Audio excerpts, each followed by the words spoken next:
Real quick, how many supplements are sitting in your kitchen right now? Collagen, probiotics, vitamin D, something called Gut Restore that costs $40 and smells like a shoe. Now here's the fun part. Roman soldiers, people who marched 20 miles a day in armor, didn't have any of that. They had a barrel of fermented cabbage and they were absolutely fine. Today, I'm going to show you 7 fermented foods that ancient civilizations ate every single day. And I promise by the end of this video, you will never look at your fridge the same way again. Stay for number 1. It's probably already in your kitchen. Food number 7 is sauerkraut. Let's start with the one that saved the Navy. In the 1700s, Captain James Cook, a real person who sailed across the Pacific Ocean, kept his entire crew alive for months at sea using barrels of fermented cabbage. Not medicine, not supplements.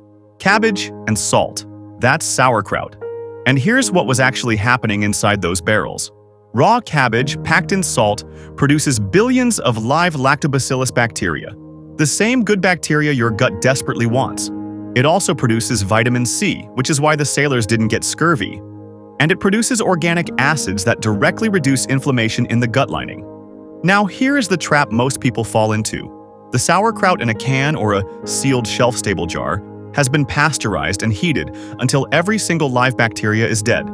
You're buying the shape of the food, not the food itself. What you want is the refrigerated kind. Or better yet, make it yourself. Shredded cabbage, 1 to 2 teaspoons of salt, packed into a jar, 5 to 7 days at room temperature. It's alive when it smells sour and slightly bubbles. Eat 2 to 4 tablespoons with meals daily. Sauerkraut delivers billions of live probiotic bacteria to your gut, improving digestion, immunity, and gut lining health. It provides natural vitamin C, which is historically enough to prevent scurvy on months-long voyages. It also produces organic acids that reduce gut inflammation. Food number 6 is kimchi, which brings good bacteria to a packed lunch. Korea has been making kimchi, which is fermented cabbage with chili, garlic, and ginger, for over 2,000 years. And traditional Korean households didn't just keep one kind. They kept dozens of varieties going at the same time. Researchers thought that was just a cultural habit. Turns out it was genius. Here's what makes kimchi different from any other fermented food. The garlic isn't just there for flavor. It contains prebiotic fibers that specifically feed the probiotic bacteria you are eating at the same time. Kimchi doesn't just deliver good bacteria to your gut. It sends them in with food. That's like packing your kids a lunch and dropping them at school instead of just dropping them at school and hoping for the best. The chili adds anti-inflammatory compounds. The ginger supports circulation and reduces nausea. This is a food system that was engineered over 2,000 years of paying close attention to what worked. Kimchi delivers multiple unique lactobacillus strains, including Lactobacillus kimchi, not found in most other fermented foods. Garlic in kimchi acts as a prebiotic, feeding the good bacteria you're simultaneously consuming. Studies show that kimchi reduces cholesterol, improves insulin sensitivity, and lowers inflammatory markers. Capsaicin in the chili has documented anti-inflammatory and antimicrobial effects. Drop a comment. How many supplements are you currently taking? Let's see the number. Food number 5 is kefir, which is the drink that outperforms yogurt by a mile. Here is a number I want you to remember. 60. That is the number of distinct probiotic strains in real kefir. Your commercial yogurt? 2 to 7 strains. This is not a small difference. That's like comparing a full orchestra to a guy with a triangle. Kefir is fermented milk, originally from the Caucasus Mountains, the region between modern Georgia, Armenia, and Turkey. The people there were some of the longest-lived populations ever documented. Here's the part most people don't know. Unlike most foods, kefir bacteria actually colonize the gut, meaning they don't just pass through, they set up camp and multiply.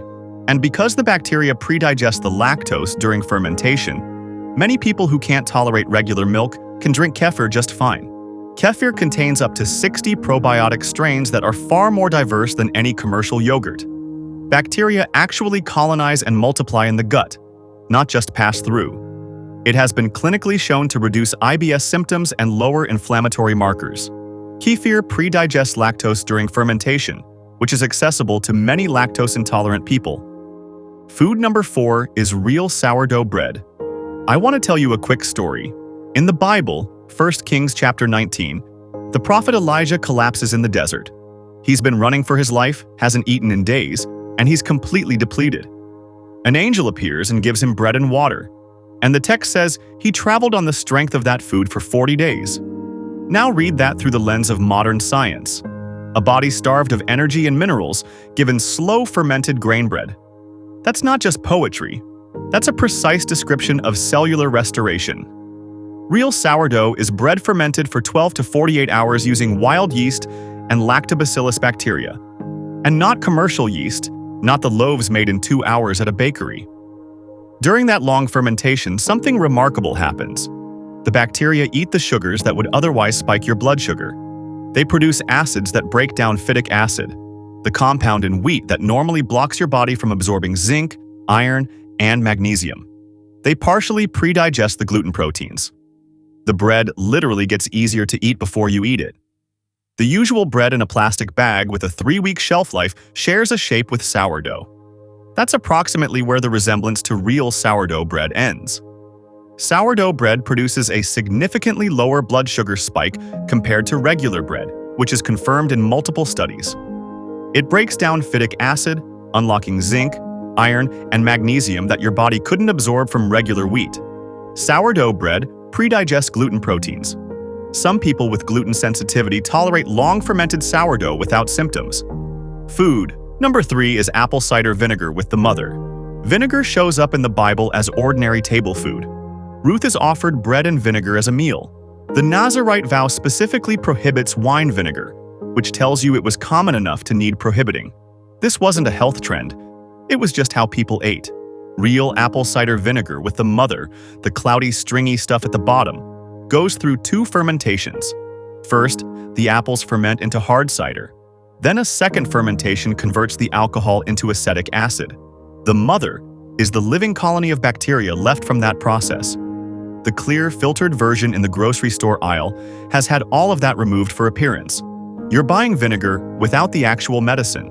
Multiple controlled clinical trials and real studies, published and peer-reviewed, show that 1 to 2 tablespoons before a high-carbohydrate meal reduces your blood sugar spike by 15 to 30%. The mechanism is well understood. The acetic acid blocks the enzyme that breaks starch into glucose, slowing down the whole process. For anyone managing blood sugar, and given the metabolic health statistics right now, that is most adults, this is one of the most inexpensive and evidence-backed tools available. Consume 1 teaspoon of apple cider vinegar in 8 ounces of water, 15 minutes before meals.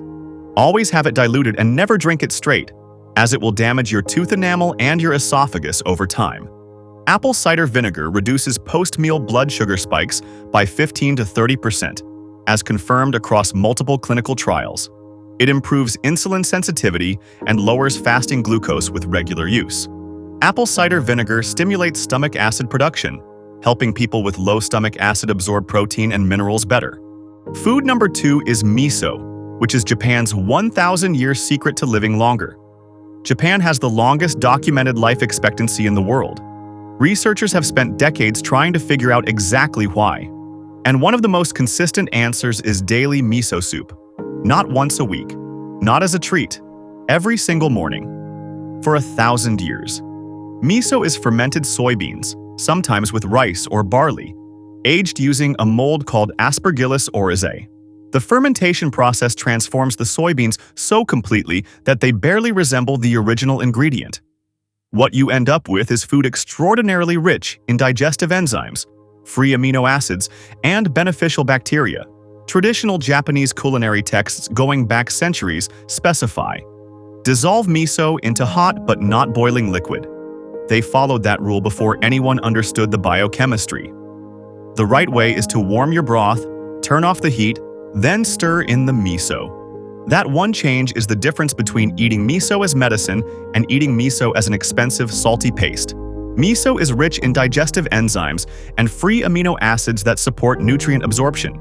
Fermentation removes phytic acid from soybeans, eliminating the mineral absorption problems of unfermented soy. Studies show miso reduces inflammatory markers and supports beneficial gut bacteria. Long-aged dark miso that is fermented for 2 to 3 years contains the highest concentration of beneficial compounds. Research suggests it may have protective effects on the stomach lining. Food number 1 is raw, lacto-fermented vegetables. Here it is, the one I've been building toward. Raw, lacto-fermented vegetables like cucumbers, carrots, and radishes, anything preserved in salted water through natural fermentation. This is the oldest deliberately prepared food in human history.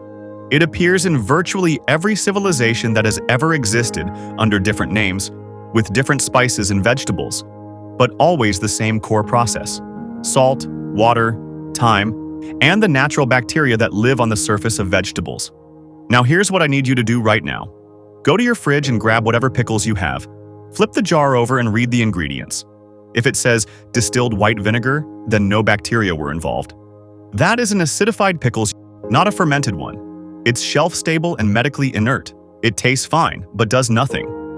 If the only acid listed is lactic acid, produced by the bacteria themselves, then that is the real thing. And here is the part most people miss entirely. The brine, which is the liquid inside the jar, is as medically active as the vegetables. Studies show elite athletes use pickle brine for rapid muscle cramp relief, and researchers have traced the mechanism to a neural reflex triggered by the acidic compounds, not just hydration. Lacto-fermented vegetables increase the density and diversity of beneficial gut bacteria, which are the most consistent marker of long-term health in current research. It contains vitamin C and B vitamins produced during the fermentation process itself. Organic acids shift the gut environment to favor good bacteria over harmful ones. The brine provides rapid muscle cramp relief and is verified in athlete studies, linked to a neural reflex response. Here's the one thing that ties all 7 of these foods together.